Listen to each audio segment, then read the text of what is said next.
Quem é que já me viu alguma vez? Já foram alguns. Então, olá. Aos outros também.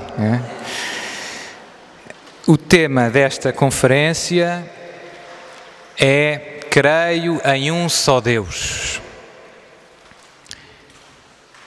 Ainda estamos no ano da fé. O nosso querido Papa, agora emérito Bento XVI, quis que a Igreja toda, a Igreja Universal, tivesse um ano dedicado à fé. E escreveu em várias ocasiões que o drama dos nossos tempos é exatamente esta grande crise de fé. O drama dos nossos tempos, nós agora na Europa temos crise económica. Ligamos a TVI, a RTP e o que é que se ouve? Só se ouve falar de que a economia está mal e de que há desemprego e temos problemas. E esquecemos de outra crise, não é? Que é uma crise espiritual. Fala-se muito da crise material, né? E esquecemos a crise espiritual. Isto acontece um pouco com todos nós. Temos todos uma certa desordem nas nossas preocupações. Com grande facilidade nos preocupamos por os problemas mais terrenos, a saúde, o trabalho, a família, que não são coisas más, são coisas boas. E com grande facilidade nos preocupamos pouco, de menos do que o que devíamos preocupar-nos, com a nossa relação com Deus, com a vida eterna, com ir para o céu. Eu recebo muitas pessoas por semana e muita gente vem simplesmente porque está doente. Tem uma doença e está disposto a vir. Tem pessoas que vêm da Madeira, outros que vêm da Suíça, para estar meia hora comigo, porque estão uma doença no joelho ou têm um problema, mas depois para se confessarem não são capazes de fazer 2 passos. E quando eu pergunto, então e vai à missa ao domingo?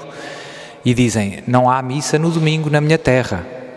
Então, mas não há nenhuma terra ao lado? Há uma que é a 1 quilómetro que tem missa, mas eu não vou porque não há na minha terra. Mas se estiver doente do joelho, ando um dia de viagem de avião. Há alguma coisa que não está mal. Preocupamos-nos demasiado com as coisas que passam e demasiado pouco com as coisas que ficam para sempre. Graças a Deus, a maior parte das pessoas não é contra Deus, mas ainda não pôs Deus em primeiro lugar na sua vida. E isto é um trabalho que demora toda a vida.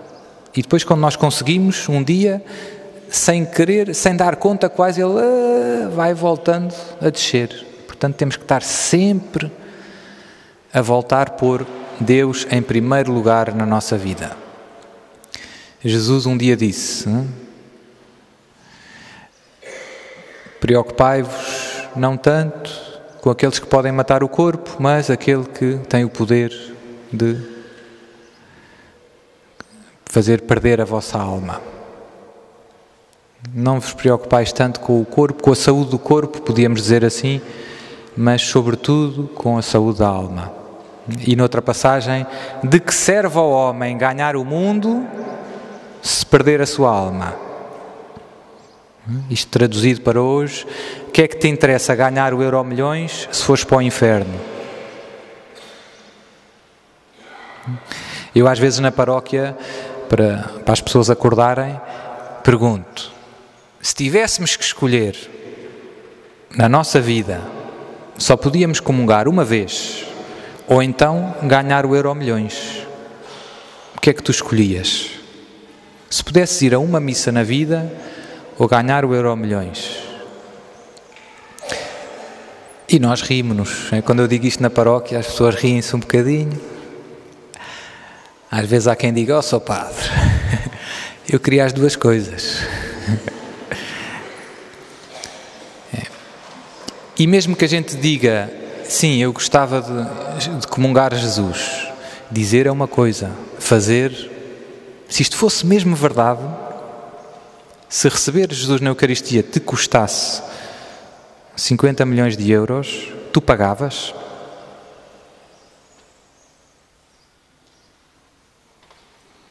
Não pensamos nisso. E isto acontece com todos nós. Ganhamos às vezes uma grande insensibilidade pelas coisas mais maravilhosas. Ficamos, mas como quem trabalha às vezes, ou quem toca viola, fica com calos nos dedos. A pele fica dura e o dedo já não sente a dor. Fica insensível. Se picarmos com uma agulha, se não for muito fundo, não dói nada. Não é, é verdade ou não é? Fica calejado o dedo. E às vezes o nosso coração fica um pouco calejado. Torna-se insensível às coisas de Deus. E não é que nós escolhemos isso, acontece-nos. E às vezes as coisas mais sublimes que nós devíamos dizer, isto é maravilhoso. Nós achamos, nem realizamos. Imaginem, não sei, uma criança de 2 anos que está sentada num Ferrari. Eu gosto de carros, então faço este exemplo.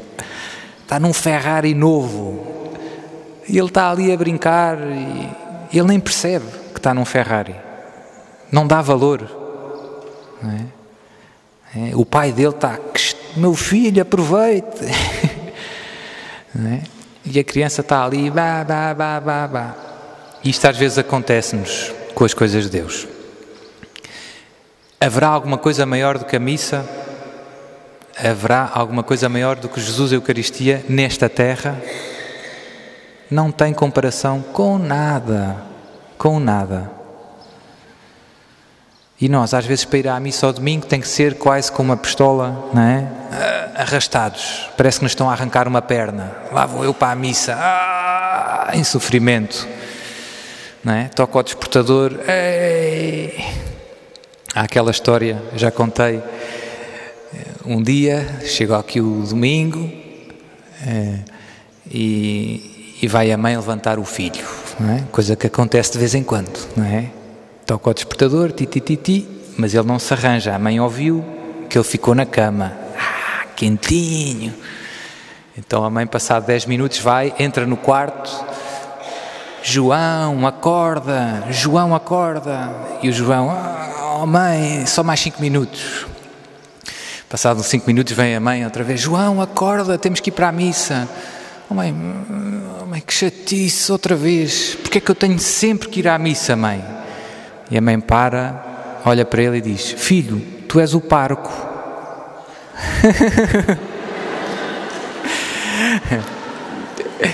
Então, é uma batalha. És o padre, tens que dar a missa, sem ti não há missa. Todos, ninguém está livre. Eu não estou livre. E tratando tanto das coisas mais sagradas, há sempre este risco de nós nos habituarmos e nos tornarmos insensíveis, como o dedo que ficou calejado. A gente toca e já não sente, já não se maravilha. Às vezes acontece, já não nos maravilhamos. É bom dar catequese às crianças. As catequeses, as crianças fazem-nos bem, porque elas não têm calejado, elas saem espontâneo. No outro dia um padre, na catequese, disse, Jesus está ali no sacrário. E a criança o que é que disse? Padre, então porquê é que não abrimos a porta? É muito bom. É lógico. Se Jesus está aqui, está vivo, eu quero ver, eu quero estar com Ele. É muito estranho entrarmos numa igreja e os bancos, aqui, graças a Deus, portou-se tudo bem. Mas eu, tantas vezes, na missa do domingo, os bancos a encherem primeiro são os do fundo. É estranho. Se tivesse o Cristiano Ronaldo aqui, não havia espaço para uma ervilha. Estávamos todos... Se viesse o Papa aqui, estávamos todos a subir para os bancos afora. E vem Jesus. E nós não queremos estar muito perto. Que estranho. Algo não vai bem no nosso coração.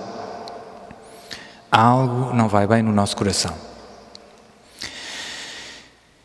Creio em um só Deus. Começamos assim o credo, que rezamos todos os domingos. O credo é muito importante.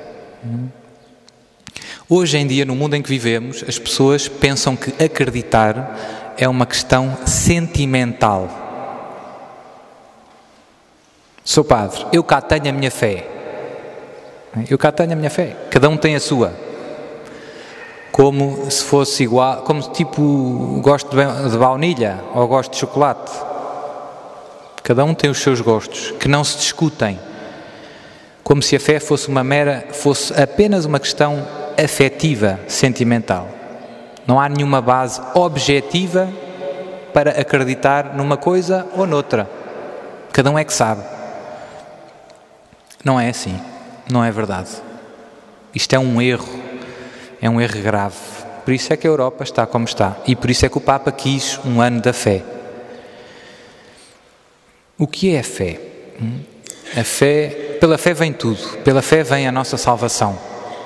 Jesus fez muitos milagres. Nós pegamos no Novo Testamento e vemos tantos milagres de Jesus. E havia sempre uma única condição.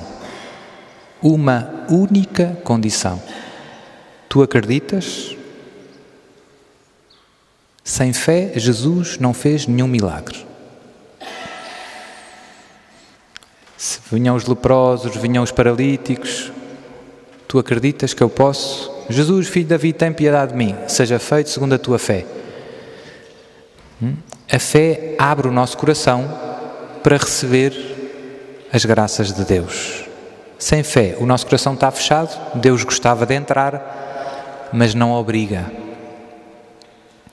Do ponto de vista humano, acreditar, mesmo na nossa vida, é impossível viver sem acreditar nos outros. Começamos logo, eu dou sempre os mesmos exemplos. Como é que vocês sabem quem são o vosso pai e a vossa mãe? Sabemos por fé, porque eles nos disseram que são os nossos pais. Ninguém aqui dentro fez um teste de ADN para saber quem são os seus pais. E se fizéssemos um teste, também precisávamos de alguma fé no teste, na ciência. Eu sei que o meu pai é quem é porque ele me disse. E a minha mãe, eu acredito neles. E por isso chego a essa verdade. E é verdade. E assim aprendemos também muitas coisas na escola. Geografia, ninguém foi ao Japão. Não sei, se calhar alguém já foi. Eu não fui, mas sei que o Japão existe. Porque tive uma professora de Geografia e acreditei na professora de Geografia, etc, etc. E quando vou ao médico e o médico diz, você está com uma virose. Eu acredito. Não vejo nenhum bicho, não é? Acredito nele. E nos testes que ele faz. A maior parte dos nossos conhecimentos não são fruto da nossa experiência direta, são fruto de termos acreditado em alguém que nos partilhou alguma verdade. E há dois motivos principais pelos quais nós acreditamos em alguém. Acreditamos nos pais, nos professores, nos médicos. Há dois motivos.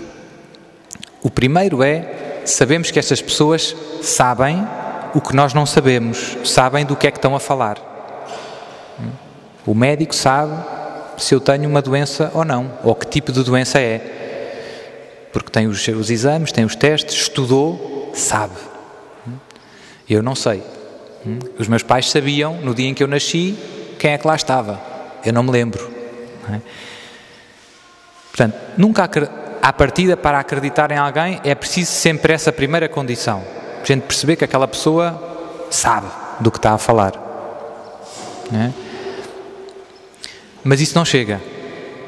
Para acreditar em alguém é preciso outra segunda condição, que é percebermos que essa pessoa está a dizer a verdade. Tecnicamente diz é veraz. Diz a verdade. Não é aldrabão, não é mentiroso. Se eu suspeito que o médico me quer enganar, já fico de pé atrás. Se eu por acaso descubro que o médico se calhar me está a querer enganar para vender um remédio, e que eu no fundo não tenho doença, já não acredito. Portanto, acreditar em alguém é a coisa mais normal. Se nós começássemos a pôr em causa tudo o que aprendemos dos outros, não acreditássemos em ninguém, a não ser na nossa experiência, então não sabíamos quase nada. Não sabíamos quase nada. E agora aqui vem o passo importante. E se nós aplicarmos isto a Deus, os meus pais até se podem enganar. Até me podem dizer uma mentirazita. É possível. Não é normal, graças a Deus, mas é possível. Os meus pais podiam me enganar. O professor de matemática podia me enganar. E de geografia. E o médico também. Às vezes até sem maldade. Podia-se enganar. Não sabia. Deus, há alguma coisa que não saiba? Deus, há alguma coisa que não saiba? Deus é Deus. Deus sabe tudo. Omnisciente. Todo o conhecimento. Deus sabe tudo.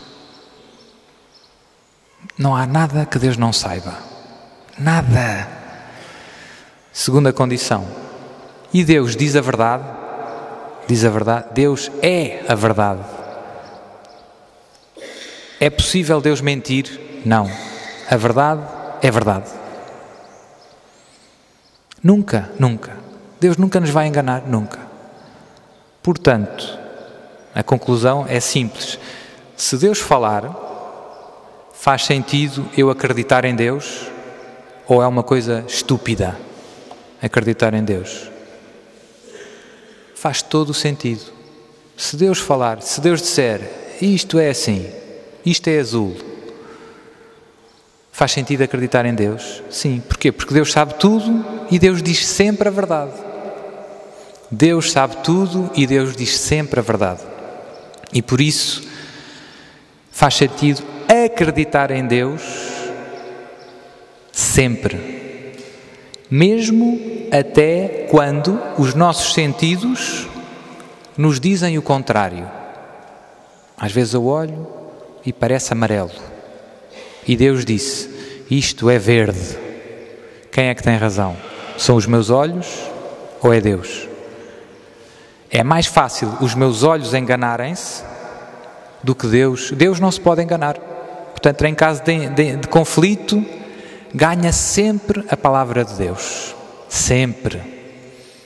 E eu dou sempre o mesmo exemplo e temos um bom exemplo na Eucaristia. Parece Jesus aos nossos olhos carnais? Não. Parece pão. É pão? Não. Porquê? Porque Jesus disse, isto é o meu corpo. Então, se Jesus diz, isto é o meu corpo, e aos meus olhos parece pão, os meus olhos enganam-se. É. Por isso é que vimos ao domingo e ajoelhamos na consagração. E à frente do sacrário. Parece pão, mas não é pão. Vou contar outra história que eu gostei muito. Havia uns pais que tinham um filho com alguma deficiência. E então não tinha muita facilidade de perceber as coisas e para receber a comunhão, a Igreja põe uma condição, que a pessoa, para fazer a primeira comunhão, seja capaz, o mínimo é que a pessoa seja capaz de distinguir a Eucaristia do pão normal. Do pão normal. Uma hóstia consagrada de outra. Perceber que não é igual. Se uma pessoa não for capaz disso, não deve receber a primeira comunhão. E os pais prepararam o filho e levaram-no ao sacerdote. E o padre fez-lhe duas perguntas, ou fez-lhe uma pergunta, e a criança respondeu como um santo. Foi até ao sacrário e apontou, e quem está aqui? E a criança disse, aqui está Jesus. E depois apontou para a cruz, para o crucifixo. E quem está aqui? E a criança diz: aqui está Jesus. E o padre fez uma pergunta difícil para a criança: então qual é a diferença? E a criança respondeu: aqui está Jesus, aqui não parece Jesus, mas é Jesus. E na cruz parece Jesus, mas não é Jesus. Olé! Olé! Muito bom. Na hóstia não parece Jesus, mas é Jesus. Na cruz parece Jesus, mas não é Jesus. E fez a primeira comunhão. Tinha fé. Já conseguia reconhecer. Fé é aderir. E no ato de fé não é só uma questão intelectual. Eu acredito na credibilidade da pessoa que me está a falar. É mais que isso. Eu não acredito só nas coisas que Jesus me disse. Eu acredito nele, na própria pessoa dele. A fé gera uma comunhão com a pessoa, com a outra pessoa. Eu não acredito só nos apontamentos de matemática que vêm do professor. Eu acredito naquela pessoa, na pessoa que fala. Mesmo que não diga nada, eu acredito. E por isso é bom pensarmos, como é que está a saúde da nossa fé. Há muitas pessoas que acreditam, às vezes vamos falando: Sr. Padre, isso do divórcio, eu não concordo com a Igreja. Não concordo. Acho que a Igreja tem que se atualizar, os tempos mudam e há pessoas que não têm culpa e fazem... Aqui há vários problemas misturados. Na raiz de tudo está uma falta de fé. E então leva as pessoas... E uma certa ignorância, porque pensam que o que a Igreja ensina acerca do casamento ou de outra matéria de fé é como se fosse uma ideia da Igreja. A Igreja é como este microfone. Não fala sozinho. Este microfone não faz conferências. Se ninguém falar, silêncio. Se Deus não fala, silêncio. A Igreja transmite a palavra de Deus. Ponto final. Não tem ideias. A Igreja não tem que ter ideias. Tem que transmitir fielmente a palavra de Deus a todos os homens de todos os tempos. Para fazer isto, às vezes, é preciso interpretar a palavra de Deus, porque mudam os tempos e as mentalidades. Mas quem fala é Deus. Quem fala é Deus. E nós às vezes esquecemos isto. Eu não concordo com a Igreja. O que a Igreja nos ensina acerca do casamento não foi ela que decidiu, não foi ela que inventou. Foi Deus que nos revelou. E por isso, cuidado. Porque se não concordas com Deus. E quem é que estará enganado? Pensa lá um bocadinho. Isto parece-me amarelo. Deus diz que é verde. Alguém está enganado. O que é que Jesus disse acerca do casamento? Foi muito forte e muito claro. Não separa o homem o que Deus uniu. Se uma mulher deixar o marido e casar com outro, Evangelho de São Mateus, comete adultério. Se o marido deixar a mulher e casar com outro, comete adultério. Muito claro. O Papa tem que transmitir isto, e os padres e os bispos. E se não fazem, são infiéis à palavra de Deus. Portanto, fé é isto, não é? Porque há muita gente que escolhe. Eu gosto de ouvir as coisas de Jesus, aquelas em que Jesus concorda comigo, eu gosto. As que não concorda comigo, acho que estão mal.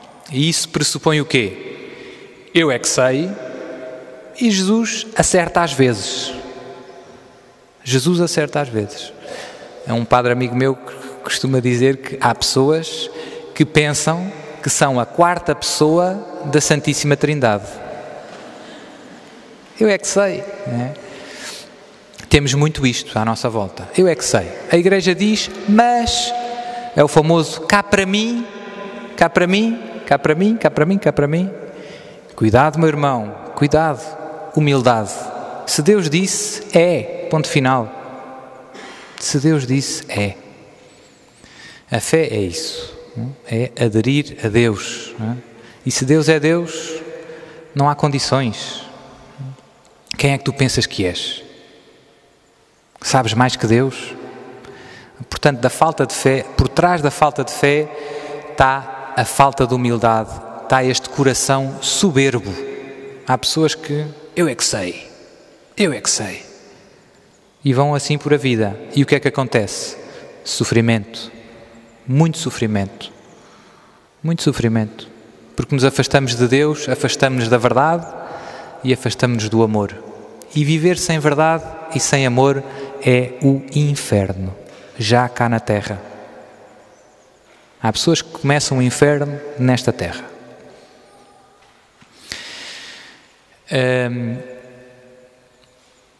Fé.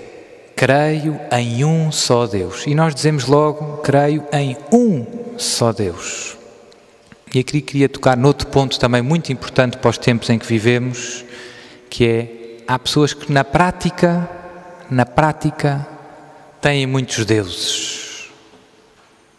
Na prática é a história dos ídolos, né?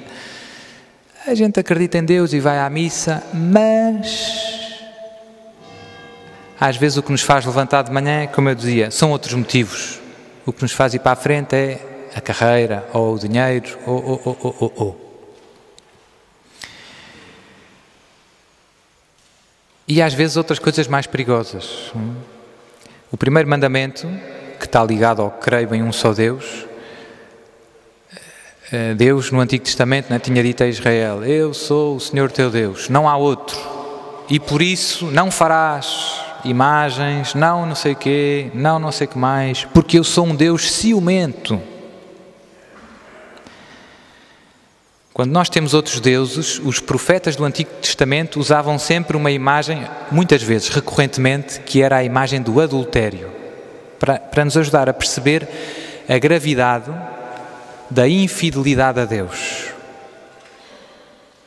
Uma pessoa casar-se e depois, no fundo, no casamento diz, eu ofereço-te toda a minha vida, és a minha mulher, e depois anda com outras. Isto humanamente é evidente que é injusto, que não está certo. O amor conjugal exige totalidade. Eu ofereço-me todo. E Deus quer que a nossa relação com Ele seja deste tipo. Não há outros deuses. Eu sou o único Senhor. E por isso não caias, né, no adultério espiritual. E nós, às vezes, sem dar conta, fazemos isso. Há pessoas que ao domingo vêm à missa, à terça-feira vão deitar as cartas. Sou padre, não foi para fazer mal a ninguém. A palavra de Deus que ouviste no domingo não te chega. Deus não ilumina suficientemente a tua vida. Vais à procura outra palavra que te guie. E cai-se muito nisso. O Antigo Testamento estava cheio de avisos de Deus, não é? O povo de Israel, como todos nós, desviava-se muitas vezes. Não é? Via as maravilhas que Deus fazia, mas depois, na vida do dia-a-dia, para resolver aqueles problemas que nós temos, financeiros, afetivos, a tentação era imitar os outros povos que viviam com eles, usavam amuletos, faziam adivinhação, magia, e Deus sempre a dizer, não, eu é que sou o teu Deus, eu é que te salvo, sou eu que te salvo, não são as cartas, não são as mesinhas e etc. E então no Antigo Testamento, Deus a insistir nisto, as passagens são tantas, não fazíamos mais nada. Se eu começasse a ler as passagens agora, não fazíamos mais nada. São imensas. E eu gosto de repetir, e havia uma pena, no Antigo Testamento, havia Na lei de Moisés havia várias penas, vários castigos.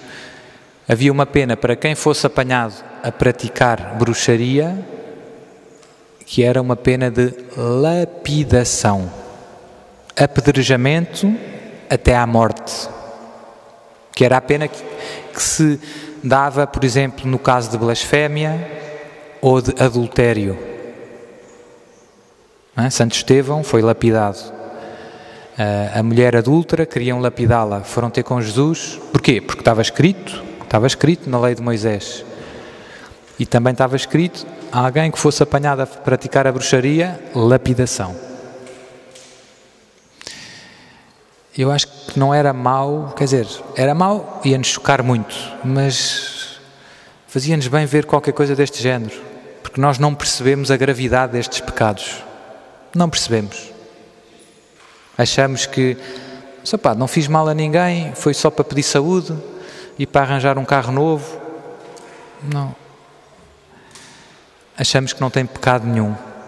É um pecado grave contra o primeiro mandamento, que é o mandamento mais importante da lei de Deus. Muitas pessoas que se confessam mal vêm ter comigo e dizem: Seu Padre, eu não mato nem roubo, não tenho pecados, estou pronto para ir para o céu. E depois eu começo a perguntar: e há quanto tempo não se confessa? Não me confessa há 4 anos. Então aí já está tem a obrigação de se confessar pelo menos uma vez por ano. Faltou algum domingo à missa? Sou padre, eu vou sempre que posso, mas às vezes falho, porque vou de viagem, ou tenho um almoço, vou para a caça, tenho um almoço com os amigos, então aí já estão vários. Então, e foi alguma vez algum bruxo ou curandeiro? Fui porque teve que ser.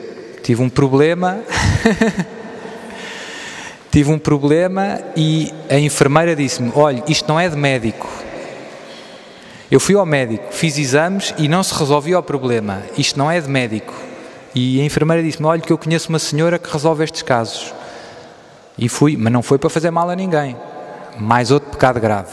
Já tinhas ganho o inferno, 5 vezes. Ainda só fiz 3 perguntas. Cada um destes pecados chega para ir para o inferno. Faltar um domingo à missa chega para ir para o inferno, se eu não me arrepender. Sou padre, isso é forte. Nós não sabemos. Catecismo da Igreja Católica. Há 2 livros muito importantes para ir para o céu, para quem está interessado em ir para o céu: Bíblia, e é triste que nós católicos não conhecemos a Bíblia. Não conhecemos. Se conhecêssemos, o mundo estava uma maravilha. A gente queixa-se dos políticos. Se nós conhecêssemos a Bíblia, os cristãos, Portugal era outro. Tínhamos mais juízo. E o segundo é o catecismo. Catecismo da Igreja Católica. Está tudo bem explicadinho. Como a Bíblia é difícil e às vezes fala de um tema e depois fala mais à frente, o catecismo é tudo arrumadinho, por temas, bem organizado e bem rápido, como nós gostamos. É uma espécie de café curtinho. A Bíblia são 72 livros. Se repararem, as Bíblias têm sempre letras pequeninas e folhas fininhas. Aquilo engana. Aquilo engana. Parece, não é o volume, é folhas bem fininhas e letras bem pequeninas. Eu demorei 2 anos a ler o Antigo Testamento, meia hora cada dia. Olé! Portanto, assim de seguida é preciso umas vitaminas. O catecismo é bem mais breve e tem ali uma espécie de concentrado, café curtinho, ou agora há aqueles, para quem não gosta de café, compal néctar de pêssego. Já viram? Compal néctar de pêssego. Aquilo está bem com pouca água e muito sumo, é grosso. Catecismo da Igreja Católica. E depois tem outra coisa muito boa, que é um índice temático no fim. Seu Padre, o que é que a Igreja ensina sobre a droga? Vai ao catecismo. Índice D, droga. Número tal. Abre as drogas, A. No domingo seguinte, Sr. Padre, então e o que é que a Igreja ensina sobre a eutanásia? Catecismo, eutanásia, está tudo. E sobre os impostos? De catecismo, impostos. E sobre... É um grande instrumento, é uma grande bênção para os nossos tempos. E sobre estes temas da adivinhação e da magia, diz o que eu vos estou a dizer agora. Se vocês já tivessem lido, já sabiam. São pecados graves contra o primeiro mandamento da lei de Deus. Tecnicamente, opõem-se a uma virtude que se chama virtude da religião. Nunca ouvi falar disso, Sr. Padre. Eu também, pouca gente me ensinou isto, mas depois fui descobrindo. O que é a virtude da religião? É prima direita da virtude da justiça. Esta já conhecemos. Não é? O que é a justiça? Justiça é dar a cada um o que é seu. Quando eu faço atos de justiça, quando dou a cada um o que é seu. Por exemplo, pago o salário ao meu empregado. Isso é um ato da virtude de justiça. Pago os impostos que devo pagar ao Estado. É um ato da virtude da justiça. Respeito a propriedade do próximo e o bom nome do próximo, a boa fama do próximo, são atos da virtude da justiça. Pois há atos contrários à virtude da justiça. Furto, por exemplo. Passo na igreja, vejo uma vela e penso, não tenho esta vela na minha igreja. E está quase nova, vou levar. Ponho no bolso, que as batinas têm bolsos muito grandes. Vou para Lamego. Injustiça. Roubar. Todos sabemos, isto é evidente, não é? Portanto, as virtudes têm sempre atos que são contrários, que são vícios. Roubar, difamar o próximo é contra a justiça também, etc. Não pagar o salário que é devido, etc. Há muitas formas de injustiça. O aborto, por exemplo, o homicídio, tirar a vida a alguém, é injusto. É injusto. É injusto. As pessoas às vezes pensam, isso do aborto é uma questão religiosa. Então, se fizéssemos isso com as outras questões da justiça, se a gente dissesse, isso de roubar é uma questão religiosa. Cada um é que rouba se quiser ou se não quiser. O que é que acontece? É o caos. Deixa de ser possível viver em sociedade. Se não há justiça, torna-se impossível a convivência. Se fosse lícito roubar e matar, era o caos. Era a lei do mais forte. E Portugal acabava em 2 semanas. E, portanto, o aborto não é uma questão religiosa. Obviamente que o aborto é um grave pecado. Mas nos debates públicos, a questão que está em causa não é a ofensa a Deus. É gravemente injusto. E se nós toleramos a injustiça, destruímos a convivência. É básico. Mas nós estamos cegos. Porque o nosso coração está doente. E não vemos o que é óbvio. Como no tempo de Jesus. Havia aqueles fariseus que já não viam o que era óbvio. Jesus fazia milagres, curava, ensinava, multiplicação dos pães, andava sobre as águas. Ressuscitou Lázaro. 3 dias já cheirava mal. E houve quem dissesse, agora vamos matá-lo. E vamos matar Lázaro também. Porque senão toda a gente vai acreditar nele. Isso é sinal de que o coração está doente. Quem não percebe que o aborto é injusto, está muito mal cá dentro.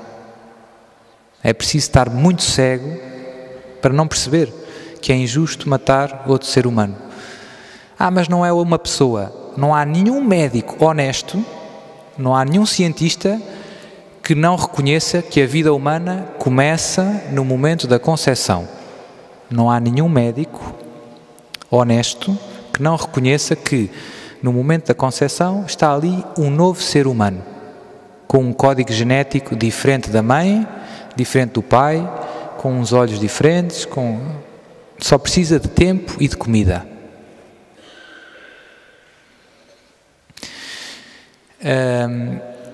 Virtude da religião, prima da justiça. É uma espécie de justiça aplicada a Deus. A virtude da religião é uma espécie de justiça aplicada a Deus. Tal como pela justiça eu tenho a obrigação de pagar os impostos, pagar os salários, Pela religião eu tenho algumas obrigações. Fundamentalmente, a virtude da religião é a que me leva a dar a Deus, enquanto Criador e Providente, o culto que lhe é devido. Pela virtude da religião, o ser humano é levado a dar a Deus o culto, a adoração que lhe é devida, enquanto Criador e Providente, enquanto Autor de todas as coisas e aquele que nos ajuda. E isto depende da razão, não depende da fé em Jesus. Todos os homens de todos os tempos têm esta capacidade de perceber que existe Deus e que Deus merece ser honrado, agradecido. E por isso é que em todos os continentes e em todas as épocas há religiões.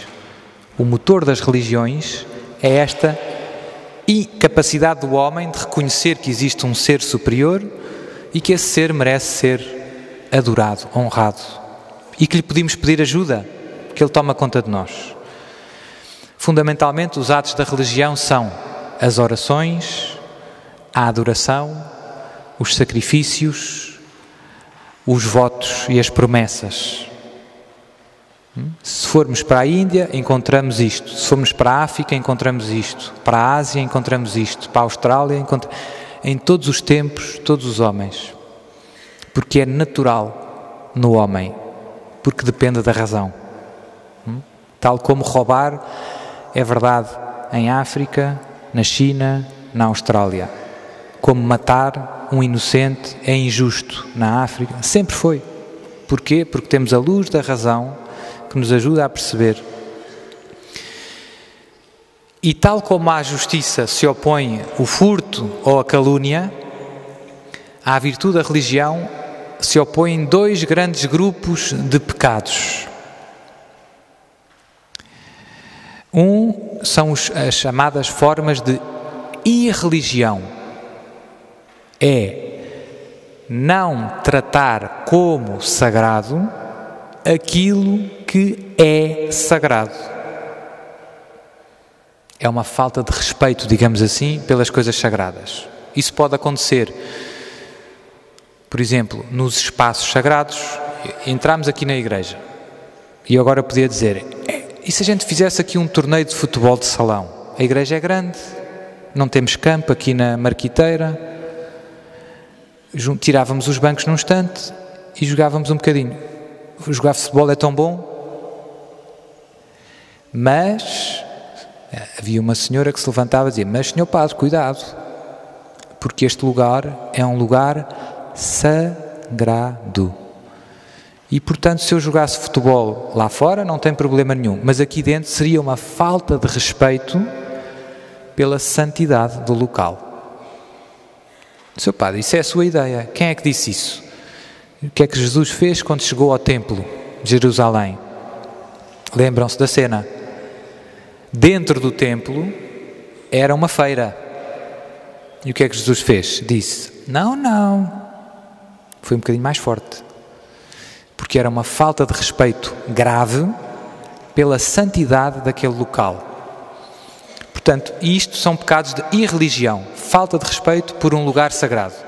Pode acontecer isso com os dias sagrados. Ao domingo, é dia santo. Seu padre, mas eu trabalho.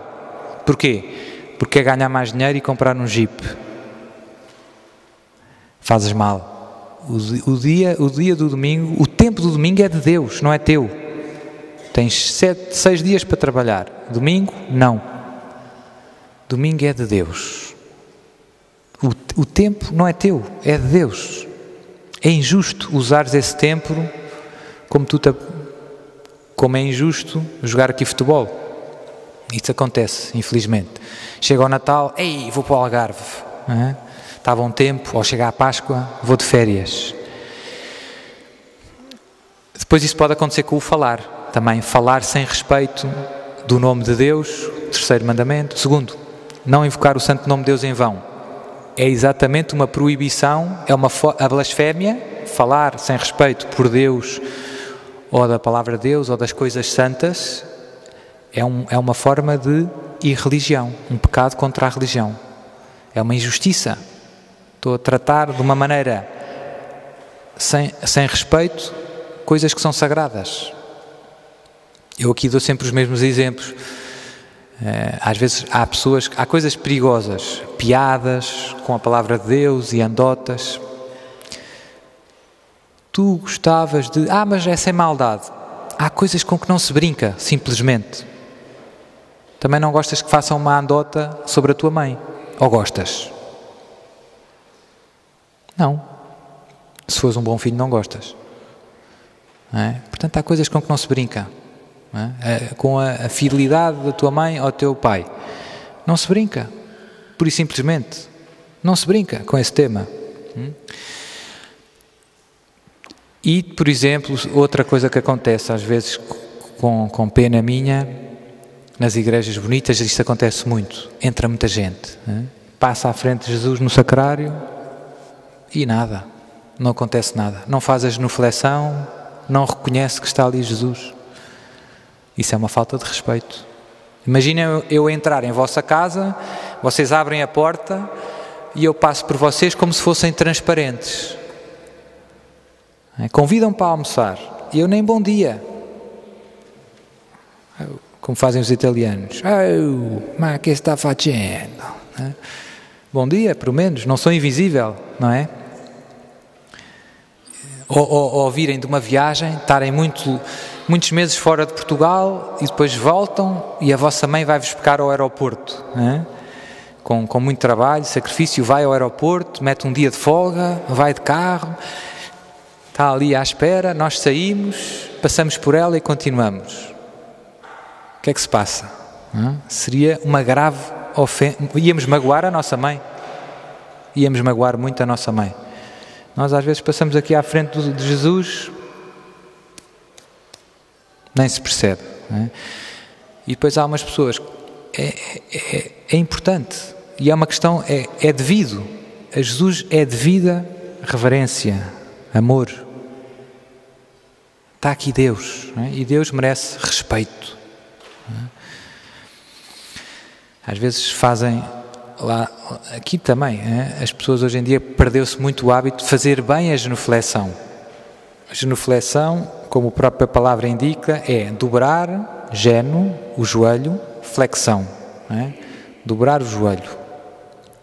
O que a Igreja obriga, a norma, é uma questão de justiça e de obediência, é tocar com o joelho direito no chão.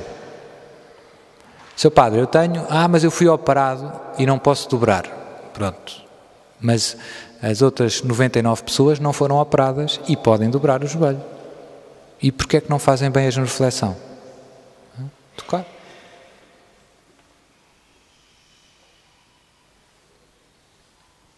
Ninguém morre. Fazemos mais sacrifícios para ir ver o Benfica. Custa mais ir ver o Benfica do que fazer a genuflexão. Há pessoas que fazem. Não se percebe se caiu alguma coisa do bolso. E há uns que juntam, parece que estão a arranjar o cabelo.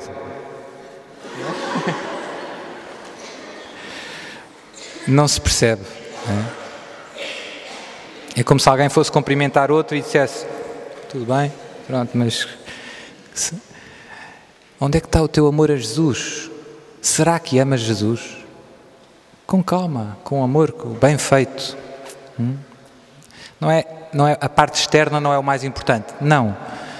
Mas quando há muito amor, tudo é importante.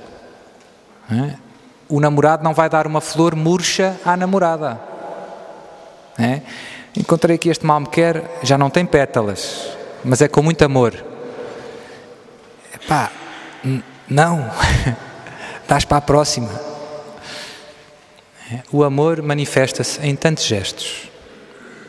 Isto são os pecados de irreligião. E depois, do outro lado, há os chamados pecados de superstição. Dentro da superstição, a superstição genericamente é divinizar uma força criada por Deus que não é Deus. Tem 3 grandes formas: idolatria, quando eu adoro alguma criatura no lugar do Criador, né? Adoro o que for. Adivinhação, quando eu procuro uma fonte de conhecimento sobre-humana que não é divina, uma fonte que me inspira, as cartas do tarô, os astros, yoga. E a magia, quando eu procuro obter ajuda de uma força que não vem de Deus, não vem dos sacramentos que Jesus nos deixou. Reiki, agora está na moda. Sente-se melhor? Sinto-me melhor. Não é? E estes pecados, além de serem muito graves, como a Bíblia nos diz, eu que sou exorcista posso-vos garantir que é mesmo assim. Abrem a nossa alma a um domínio maior do demónio sobre nós. Todos os pecados, o pior aspecto do pecado é sempre a ofensa a Deus. A parte mais triste no pecado é magoarmos o amor. Isso é o pior. Mas os pecados são como os remédios. É bom ler o papel, porque alguns têm efeitos secundários. Efeitos secundários. Quando recorremos, quando caímos na superstição, quando pomos a nossa esperança de salvação em alguma força que não vem de Deus, estamos, pelo menos implicitamente, a estabelecer um pacto com essas forças. No fundo estou a dizer, quem me salva é o vidente. Não é a palavra de Deus, não são os sacramentos, não é a missa, não é Jesus, é vidente. Sou padre, mas ela tem lá o Padre Pio e a Nossa Senhora de Fátima. Satanás, como diz São Paulo, transveste-se de anjo de luz. É esperto. O demónio é mais esperto que vocês. Para quem não sabe, o demónio é mais esperto que vocês. E é preciso cuidado, ser humilde, fazer o que Deus diz, não brincar com o fogo, não brincar. Quando eu pratico a adivinhação ou a magia, nas suas milhares de formas, São Tomás de Aquino, por exemplo, diz que a invocação dos mortos, há muitos centros espíritas agora, a invocação dos mortos é um pacto explícito com o demónio. Quem vai a um centro espírita está a estabelecer um pacto explícito com o demónio, segundo São Tomás de Aquino. São Tomás de Aquino e Santo Agostinho, os santos, não é? Por causa da palavra de Deus, dizem, as ideias simples é, toda a adivinhação e toda a magia vem do demónio. E temos alguns exemplos, até no Novo Testamento, não é? Nos Atos dos Apóstolos, Paulo e Barnabé. Às tantas aparece uma pitonisa, com o espírito de Pitão, que era uma escrava, que fazia ganhar muito dinheiro aos patrões com as suas adivinhações. Olha para Paulo e diz, estes homens são servos do Deus Altíssimo. É verdade, acertou em cheio. E Paulo olha para ela e diz, sai. E o demónio saiu e os patrões ficaram muito zangados porque acabou-se a galinha dos ovos de ouro. E nos Atos dos Apóstolos também, depois das evangelizações de Paulo, diz o evangelista São Lucas que todos aqueles que se davam às artes mágicas traziam os seus livros e os queimavam. Portanto, era evidente para os apóstolos e para os primeiros cristãos que isso é incompatível com seguir Jesus, com amar a Deus. São pecados, como eu vos digo, depois tem um efeito secundário muito perigoso. Abre a nossa alma a um domínio diabólico maior. A maior parte dos exorcismos que eu tenho são pessoas que andaram a brincar com isto, ou que são vítimas disto. 98%, quase todos. Não é? É por aí que vêm problemas extraordinários. Não é? E Deus permite isso? Permite. Mas porquê, Sr. Padre? Para ver se abrimos os olhos.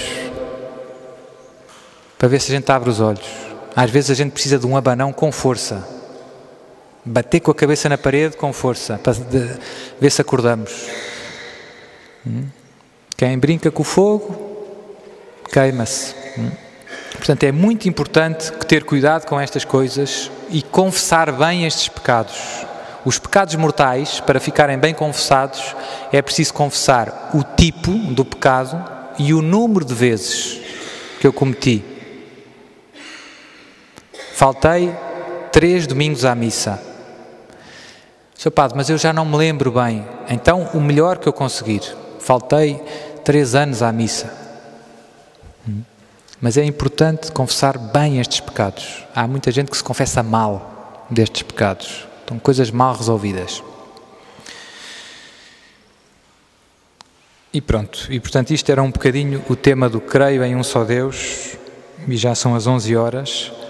Agora nas perguntas vão vir outros temas parecidos. Eu depois também vou falando mais coisas.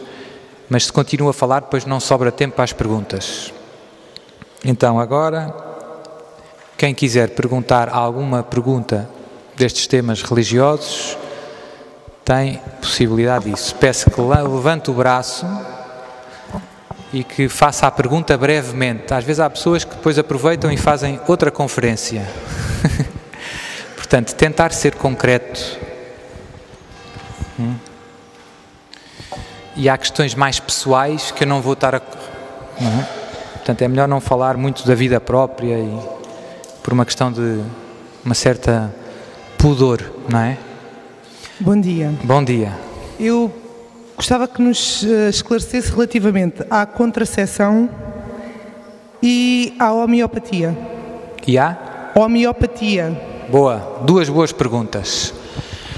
Então, a contracepção... Sr. Padre, a contracepção é pecado? É. E é pecado grave? É. É pecado grave. Contra o 6º mandamento da lei de Deus. Onde é que isso está? Catecismo da Igreja Católica. E infelizmente é um pecado que é uma espécie de pandemia. É um vírus que está por todo o lado. Estatísticas são 90% dos casais, vou repetir, 90% dos casais pratica ou praticou a contracepção. É mau isto. Nós devíamos estar preocupados com isto. Tecnicamente, o que é a contracepção?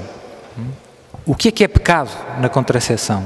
É a vontade, vou sublinhar bem, é a vontade, é o querer tornar o ato conjugal, a união entre marido e mulher, intencionalmente infecundo. Encíclica do Papa Paulo VI, Humanae Vitae, número 14. Depois está no catecismo, citado no catecismo. A contracepção é isto, é querer tornar o ato conjugal infecundo, voluntariamente. Eu não quero que esta união conjugal seja fecunda. Eu faço tudo o que puder para não ser aberta à vida. Isso pode-se fazer de muitas maneiras. Pode-se interromper o ato conjugal, pode-se tomar a pílula, preservativo, dispositivo e muitas outras formas. Laqueamento das trompas, tirar o útero, com esta intenção. Esta intenção admite muitas concretizações. O problema é este, é a vontade de querer tornar o ato conjugal infecundo. Porquê é que isto acontece? Nós podíamos perguntar, mas porquê é que há pessoas que querem tornar o ato conjugal infecundo? Filhos não é uma coisa boa? É. Deus diz, crescei e multiplicai-vos. Os filhos, diz o Salmo, são uma bênção do Senhor. A nossa cultura está doente. Para nós os filhos são um problema do Senhor. São um problema. Nós não queremos filhos, queremos cães e gatos, e jipes e férias. Não queremos filhos. Por isso é que depois as escolas fecham e nós queixamos. Não há direito do governo. A culpa não é do governo, é das pessoas, é das famílias. A culpa é das famílias, não têm filhos. Portanto, o problema na raiz está esta vontade de não querer ter filhos. Isto está mal. Cá dentro do nosso coração não percebemos nada. E depois, concretamente, o que é que leva os esposos a procurar o ato conjugal não querendo ter filhos? O prazer que tiram do ato conjugal. É uma forma de luxúria. Eu quero o prazer, mas não me quero dar verdadeiramente. Sobretudo na minha dimensão de paternidade, maternidade. Quero isto, mas não. E isso destrói, ao pouco e pouco, o amor conjugal. Porque, no fundo, é um ato de egoísmo. O ato conjugal, vivido de uma maneira contraceptiva, no fundo, é um egoísmo mascarado. No fundo, é um egoísmo. Estou-te a usar. Mas aquilo termina em mim. É bom, sabe bem. Também sabe bem um gelado. Sr. Padre, é um bocado bruto, mas é para a gente perceber. O amor conjugal é um amor oblativo, é um amor que se dá. A pessoa entrega-se. Cada vez que os esposos se unem é como se casassem. Estão a dizer, eu dou-te toda a minha vida. Eu dou-te toda a minha vida, dou-te o meu corpo, eu sou teu. E vice-versa. E quando isso é bem vivido, é um microfone muito potente para o amor. O amor cresce. Se for mal vivido, é um microfone para o egoísmo. Aumenta o ficarmos virados para nós próprios. O que é que tu me dás? Eu quero é receber. A lógica da contracepção é receber. Venha a mim, venha a mim, venha a mim. Não é afirmar a pessoa do outro. Não é querer fazer o outro feliz. É venha a mim. E depois passam os anos e pum! Lá se foi tudo para o ar. É o que vemos. Temos em Portugal 50% de divórcios. Os nossos irmãos dos Estados Unidos gostam muito de estatísticas. E ajuda-nos a perceber isto. Não é? Existe uma enorme relação entre a contracepção e o divórcio. E existe uma ótima relação entre a castidade conjugal, ou seja, quem vive bem o amor conjugal, e a fidelidade conjugal. Quem vive castamente no casamento são os casamentos que duram, são os casamentos que são fiéis. Quem recorre à contracepção rapidamente se divorcia. Não é? Mas este problema da contracepção, está todo ligado com o problema ainda mais genérico que podemos dizer que é o hedonismo. Vivemos numa cultura em que um dos ídolos, um dos deuses que nos faz mexer é o prazer. É tudo prazer. É prazer a comer, se nós comer o melhor possível, beber o melhor possível, comprimidos para emagrecer e em todas as áreas. Tudo tem que me dar prazer, senão não se faz. E isto é preciso cuidado. O prazer em si não é mau, foi Deus que criou, mas não é Deus. E às vezes desvia-nos do caminho. Eu como e bebo para conservar a vida, para servir a Deus e amar o próximo. Eu não vivo para comer, eu como para viver. É diferente. Eu como para viver, eu não vivo para comer. Pronto, isto já explica muita coisa. A segunda questão, a homeopatia. A homeopatia é muito importante também perceber porque o inimigo, o demónio, usa muitas capas coloridas, é como os telemóveis. Agora, os mais novos percebem isto melhor. Às vezes dá para mudar as capas do telemóvel. É sempre o mesmo aparelho lá dentro, mas podemos pôr umas capas cor-de-rosa, fica muito bonito, ou umas verdes, umas às bolinhas. E então as formas de magia e de adivinhação têm muitas capas, mas no fundo lá dentro é sempre o mesmo aparelho. É sempre o inimigo a meter o dedo. E aqui na homeopatia mete bastante. Em teoria, a homeopatia é uma espécie de medicina, propõe-se ser uma medicina natural. Isso tem algum mal? se fosse só isso, não tem mal. Mas o que é que acontece? Na prática, a maior parte das pessoas metidas no mundo da homeopatia cai na magia.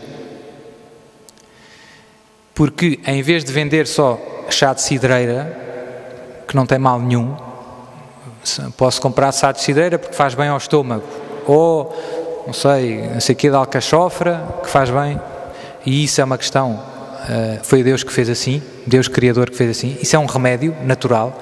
Isso tem algum inconveniente? Não. Se for vivido bem, não tem problema nenhum. Mas o que é que encontramos nas lojas da homeopatia? Cai-se na superstição, porque tem lá produtos que não se percebe bem o que é. Eu apanho várias pessoas e pergunto-lhes, olha, então e o que é que tem feito? Foi algum curandeiro?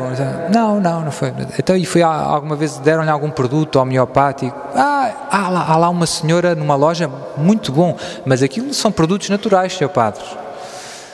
Então e o que é? Ela não me explicou muito bem. Cuidado. E foi lá dentro buscar umas coisas. E depois eu pergunto, e ela rezou por si alguma vez? Sim, ela rezou por mim também. E disse para eu ir lá atrás, tinha uma cortina, e entrei lá para dentro, e ela fez um relaxamento e umas coisas, e disse para tomar umas ampolas. Já estamos na superstição. E às vezes pergunto, e deu-lhe alguma coisa para usar? Deu-me aqui isto, olha, tenho aqui, está a ver? Tiram lá tiram um amuleto. Então, cuidado com a homeopatia, porque muitas vezes é, como eu dizia, como a capa do telemóvel. É uma maneira de encobrir práticas supersticiosas. E a maior parte das pessoas não tem formação suficiente para conseguir distinguir umas das outras. O demónio é esperto. Pões bombons verdadeiros e uns venenosos misturados. E a gente trinca um e outro e não consegue distinguir. E depois já trincou. Por isso é que é preciso prudência. Aqui a virtude do cristão é prudência. Estás doente? Vai ao médico. O médico estudou a vida toda. E se algum produto natural te faz bem, o médico vai dizer-te.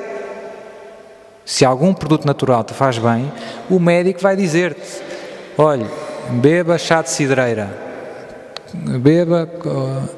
tome alcachofra, o que for. O médico, não é o homeopata. Quando a gente se põe nas mãos do homeopata, perigo. Pelo menos há imprudência. A acupuntura é também outra coisa perigoso, altamente perigoso. A acupuntura, o yoga e muitas outras coisas vêm do Oriente. E são coisas que estão intrinsecamente ligadas à visão que os orientais têm de Deus e do homem. Deus é um ser impessoal, é uma energia. Pronto, isto é um bocado o New Age. O New Age é isso, é sobretudo um sucedâneo das religiões orientais.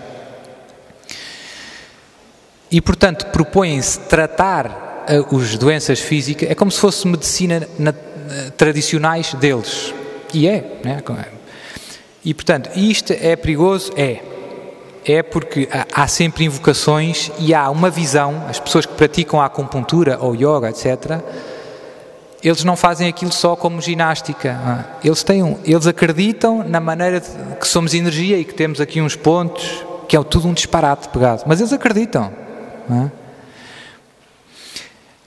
Mas também é preciso dizer uma coisa que é verdade, que é, do ponto de vista fisiológico, está demonstrado cientificamente que o nosso sistema nervoso é como se fosse um sistema elétrico. Não quero complicar muito, eu não sou médico, mas algumas coisas eu percebo.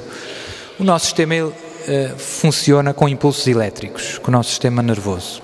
Portanto, nós mexemos os braços, etc. E a acupuntura está demonstrado que interfere com os sinais, digamos assim, que transmitimos através do sistema nervoso. É como se fosse um curto-circuito, digamos assim, se nós quiséssemos, mais ou menos, não é bem, mas para ter uma certa... Ou seja, é qualquer coisa que influencia, e a dor, a percepção da dor é feita através do sistema nervoso, como sabemos. E, portanto, está demonstrado cientificamente que, em alguns casos, poucos, não tem uma grande eficácia. Em alguns casos, o espetar as agulhas em algumas zonas influencia a percepção da dor. E isso tem uma explicação natural, fisiológica. Ou seja, espetar agulhas no sistema nervoso é analgésico. Em certos casos. Não é sempre. Não é sempre. E isto está desmontado? Está. E se eu fizer isso? Está. A eficácia é pequenina. Agora, é um pouco, como eu dizia com a homeopatia, é um mundo perigoso. Porque aquilo vem em pacote. Aquilo vem em pacote. Vêm as agulhas e sei o quê, e a acupuntura não me vai explicar isto. Vai-me explicar que nós somos energia e que temos aqui uns pontos de energia e que temos é que orientar e equilibrar a energia do corpo, e isso é tudo um disparate pegado. É uma superstição. Estou a pôr a minha esperança de salvação numa força que não existe. E o demónio mete o dedo. Peco contra o primeiro mandamento. Pronto. Basicamente é isso. É o que é. É o que é. Jesus chega-nos. Não é? E o médico, se eu precisar ir ao médico, se estou doente, vou ao médico. Eu estou com dor de cabeça. Nimed. Não é? Ou não sei, os analgésicos que se vendem. Não é? Que é bem mais eficaz que aqueles casos em que... E assim não corro o risco de brincar com o fogo. Porque a questão da prudência é muito importante aqui. Mais...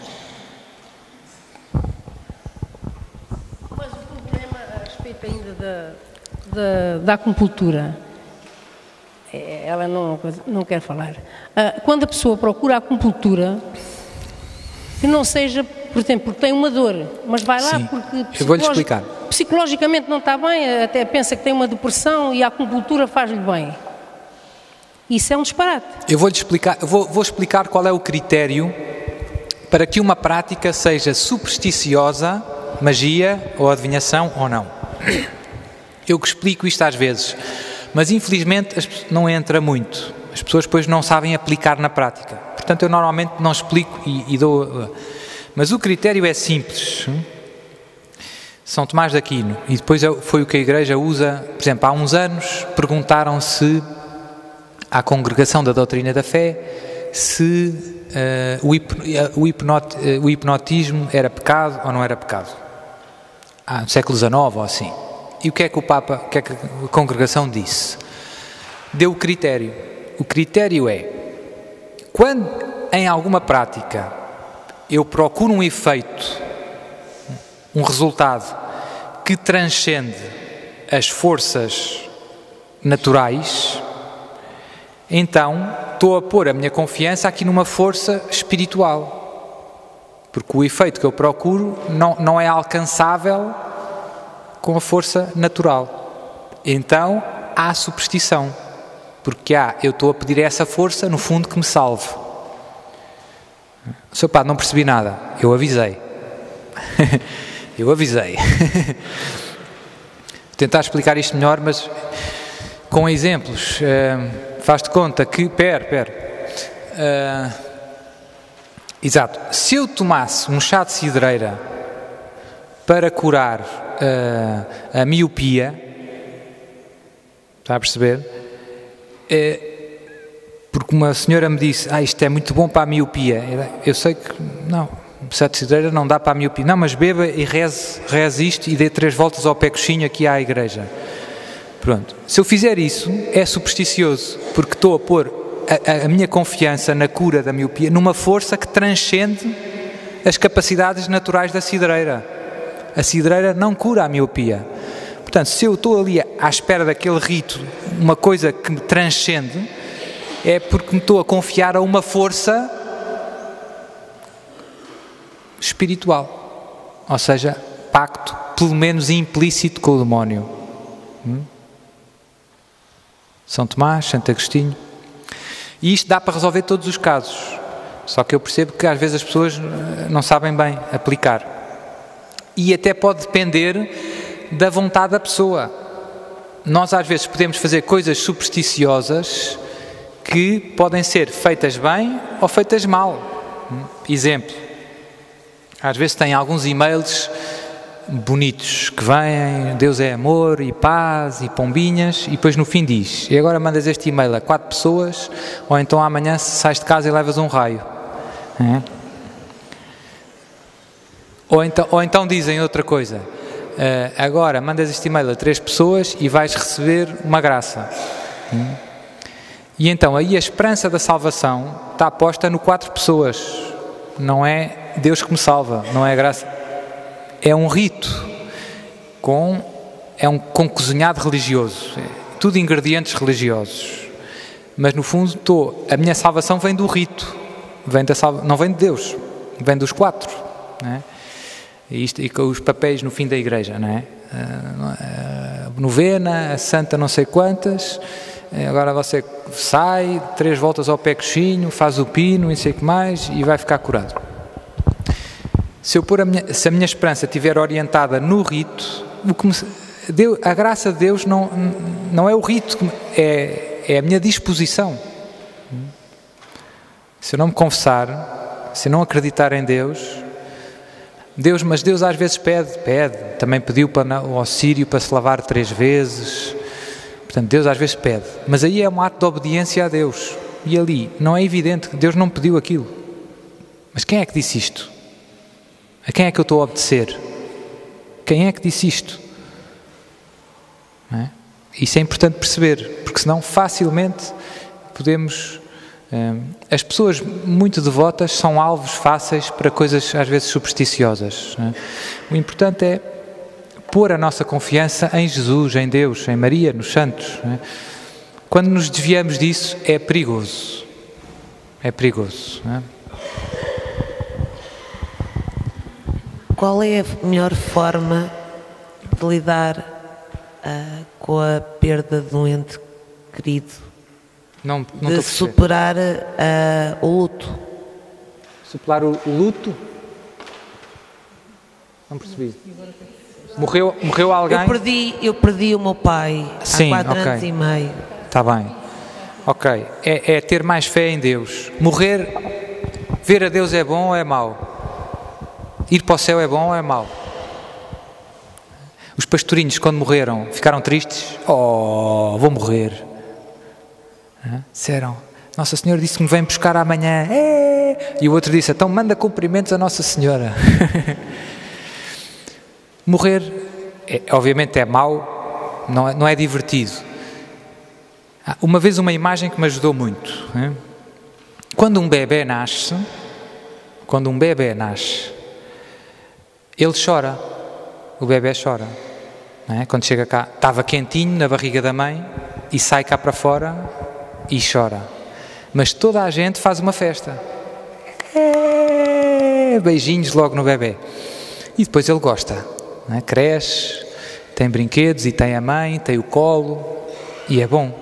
Não é? E quando passamos desta vida para a outra e encontramos a Deus, eu penso que é uma espécie de nascimento. O bebê chora, mas depois é bom. Obviamente não sabemos depois se ele está no céu, se está no inferno. Mas eu digo muitas vezes às pessoas, o seu pai está a vê-la, acha que ele gosta de a ver triste? Acha que ele gosta de a ver triste? Ou gosta de a ver contente? Ponha-se no lugar dele. O meu pai morreu. Morreu, mas está a vê-la e gosta que esteja triste? Gosta que esteja em depressão e não sei o quê? Ou prefere que esteja alegre? Então, dê essa alegria ao seu pai. Dê essa alegria ao seu pai. Faça isso por ele. Os pais gostam de ver os filhos alegres. E reze por ele, por a alma dele. Porquê? Porque pode ser preciso. Pode estar no purgatório, precisa das suas orações. Se estiver no céu, já não precisa. E pronto, e só Deus sabe. Não é? Só Deus sabe. Por isso é uma obra de misericórdia espiritual rezar pelos defuntos e oferecer orações. Mas depois pense, pai, sei que me vês e que me gostas de ver bem, alegre e contente. E ir para o céu é uma coisa boa. Eu, quando morrer, gostava de uma missa de festa. Missa de festa e a seguir à missa um jantarão. Um bolo enorme a dizer, agora reza por nós. E que também rezem por mim, porque nunca se sabe, não é? Mas ir para o céu é bom. Santa Teresinha dizia, eu morro... Não, Santa Teresa d'Ávila, eu morro porque não morro. E Santa Teresinha dizia, eu não morro, eu entro na vida. Eu entro na vida. Portanto, se tivermos fé, vivemos a morte assim. Se tivermos fé, vivemos a morte assim. Eu não morro, eu entro na vida. Eu gosto muito desta ideia. Cada dia que passa, falta menos um dia para vermos o nosso querido Jesus face a face. Cada dia que falta menos um dia para vermos o nosso amor. Que bom, já só falta menos um dia.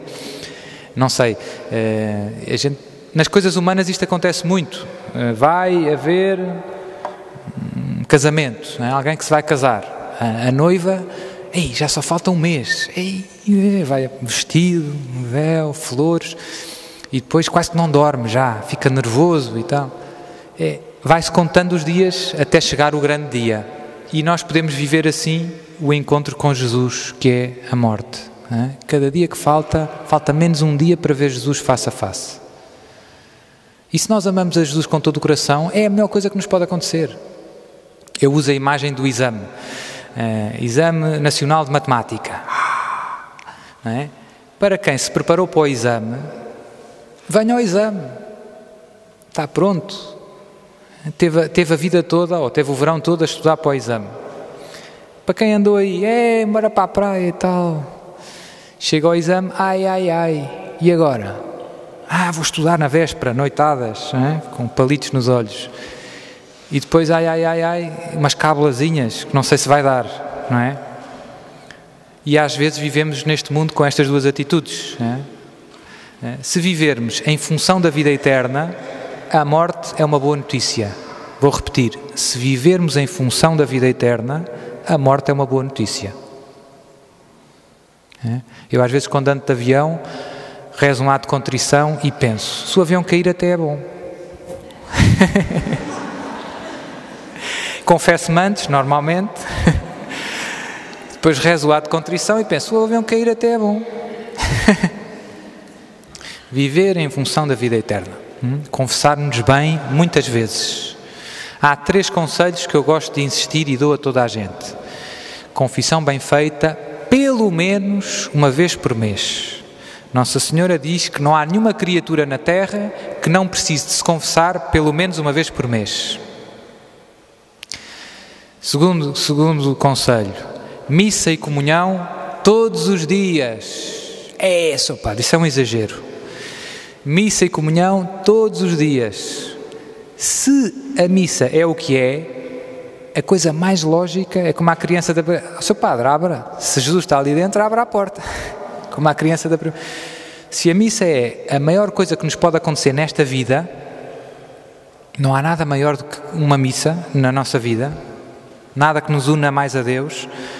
Se a missa é a maior coisa que nos pode acontecer na nossa vida e nós podemos ir todos os dias, é preciso ser burro para não aproveitar. Não há melhor. Se a missa é o que é, se nos falta fé, é que há problemas, não percebemos, vemos a missa como um peso. Não é? Mas se a missa é Jesus que se oferece por mim, que se entrega por amor, se vale 20, não tem preço, 20 euromilhões, então estou lá todos os dias. Sr. Padre, mas eu tenho pouco tempo. Mas mesmo desse ponto de vista é bom a missa todos os dias, porque não há nenhuma oração tão curta e tão forte. Meia hora à semana, não há nenhuma oração que me encha tanto de Deus em meia hora do que uma missa. Não há nenhuma oração que me encha tanto de Deus em meia hora como uma missa. Sobretudo podendo receber a comunhão. Portanto, se tens pouco tempo, vai à missa todos os dias e depois rezas o terço. Não é? Se tiveres muito tempo, podes fazer outras orações. Não é? Mas se tenho pouco, faça a mais importante. Não é? E nós, Sr. Padre, mas eu não tenho mesmo tempo. Mas tens tempo para estar ao telemóvel. E para ver os e-mails na internet. Não é? E para ir para o café conversar. E ver o futebol, que é bem mais que meia hora. O Benfica é bem mais que meia hora. E as telenovelas? Telenovelas, risca. Má ideia. Portanto, não há volta a dar. E o terceiro conselho? O terceiro conselho é terço. Rezar o terço em família todos os dias. Pelo menos um. Nossa Senhora apareceu em Fátima e carregou bem nessa tecla. Quer que rezem o terço todos os dias, uma vez. Quer que rezem o terço todos os dias, 2 vezes. Quer que rezem o terço todos os dias, 3 vezes. Quer que rezem o terço todos os dias, 4 vezes. Quer que rezem o terço todos os dias, 5 vezes. Quer que rezem o terço todos os dias, 6 vezes. Milagre do sol, adeus. Será que é importante rezarmos o terço todos os dias? Não é para chatear. Nossa Senhora não é para nos massacrar. As mães percebem isto muito bem. Disseram aos filhos também: estuda. Filhos, agora tens que fazer os trabalhos de casa. Não foi para massacrar o vosso filho. Ou agora vais lavar os dentes. Não foi para massacrar. Se a gente dissesse: eu não quero estar a chateá-lo muito, ele que faça o que achar melhor. Não estuda, não lava os dentes, não toma banho. E depois o que é que vai ser dele? Que vida é que vai ter? Vai ser um sofrimento. É igual com a vida espiritual. Nossa Senhora olha para nós e percebe que se nos agarrarmos ao terço, a nossa vida vai ser outra. Se nos agarrarmos ao terço, a nossa vida vai ser outra. Vai por outro caminho. Vai por outro caminho. Portanto, estes 3 conselhos, se levassem no coração e os vivessem, eu ficava feliz, feliz, feliz. Confissão bem feita pelo menos uma vez por mês, missa e comunhão todos os dias, terço em família todos os dias. Isso é muito, não é? Não é muito. É o que eu chamo o chão da nossa vida espiritual. Menos que isto, vamos ao fundo. A vida não é fácil. Já perceberam isso?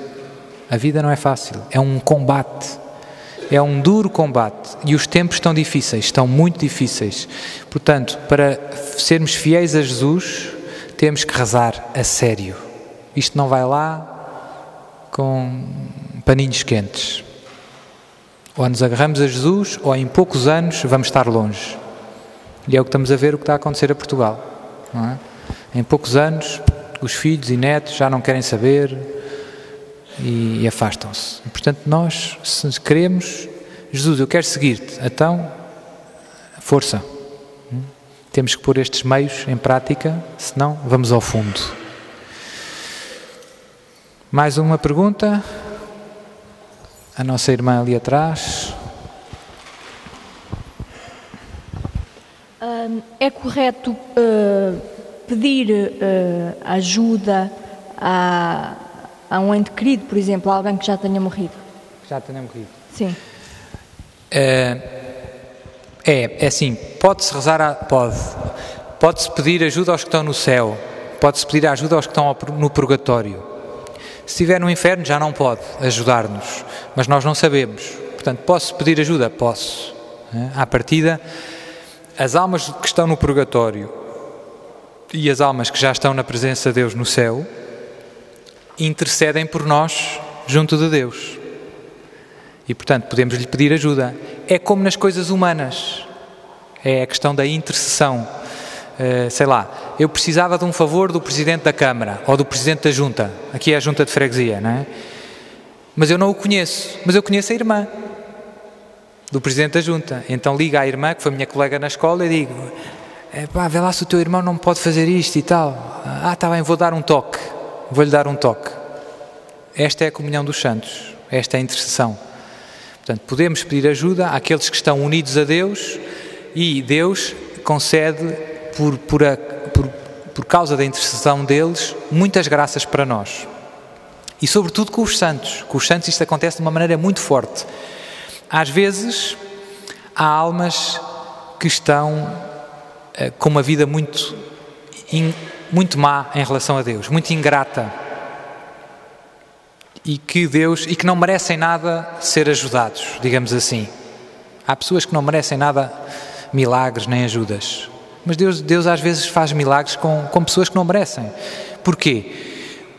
Muitas vezes é por causa da intercessão de um santo.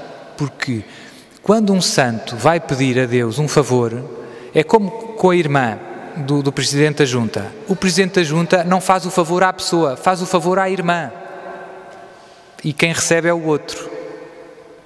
Quando o Presidente da Junta diz, dá-se bem com a irmã e gosta dela, claro, faço isso, não me custa nada. O favor, ele faz à irmã, mas quem recebe é o outro. E por isso é bom usar a intercessão dos santos. Deus, por causa do amor e dos méritos dos santos, porque retribui, dá-lhes tudo o que querem e nós beneficiamos, sem merecermos. E por isso é bom recorrer a Nossa Senhora, aos todos os santos anjos, temos o anjo da guarda e os santos que conhecemos. E também às almas do purgatório. E é bom. E o que é que nós podemos fazer pelas almas do purgatório? Isto também não pediu, mas eu explico. As almas do purgatório já não podem merecer para elas, porque já terminou o tempo delas da prova.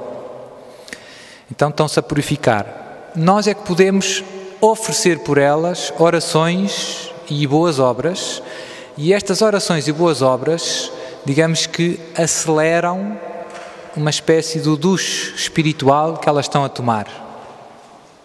Então entram mais rápido no céu. E é bom. Portanto, lá de onde eu venho, em Lamego, graças a Deus, aqui não sei, as pessoas têm muito hábito de rezar pelos defuntos. Têm intenções de missas e mesmo as pessoas vão ao cemitério, rezam um Pai Nosso pela pessoa que já morreu, em casa, oferecem. Isso é muito bonito, é um bom hábito. Como eu dizia, uma obra de misericórdia espiritual, rezar por os defuntos. E nós às vezes esquecemos um pouco, mas ajuda-os imenso. Ajuda-os imenso. Portanto, quando vamos à missa fazemos sempre isso, porque em todas as missas reza-se pelos defuntos. Mas podemos fazer isso até oferecendo o nosso trabalho, alguma contrariedade, podemos oferecer, Jesus, eu ofereço-te isto por alma do meu pai, do meu tio, dos meus familiares. Lá no Norte usa-se muito pelas minhas obrigações. Missa por as obrigações de Maria do Céu. O que é? É a missa que ela quer oferecer por as almas dos familiares dela que já partiram. Tem esta maneira de falar. E isto é uma boa obra. Portanto, podemos pedir-lhes ajuda a eles e podemos ajudá-los, os do purgatório. Os santos já não precisam de ajuda, ajudam-nos. Ajudam-nos. Pronto, se calhar fazemos um bocadinho de intervalo, temos 20 minutos, dá para ir à casa de banho, esticar as pernas e para preparar as coisas da missa com calma.